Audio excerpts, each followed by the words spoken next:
I'm in the springs of the Jordan River. This is Mount Hermon, the water that comes off of Mount Hermon.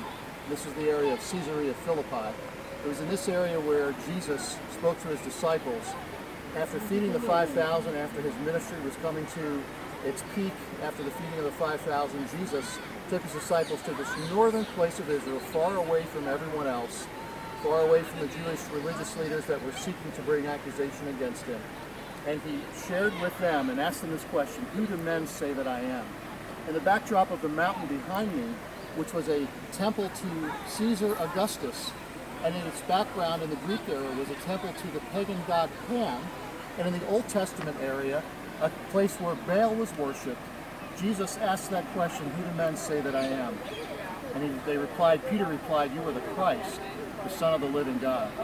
Jesus said to Peter, Peter, you are the rock, and upon this rock I will build my church.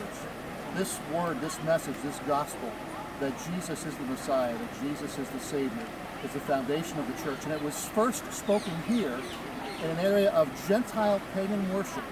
Jesus was telling Peter and his disciples, and he's telling us today, that the gospel has the power to free anyone, even anyone under the grips of Gentile worship, of pagan worship, even someone worshiping the wrong God, by understanding who Jesus is and what he came to do, will find salvation in his name.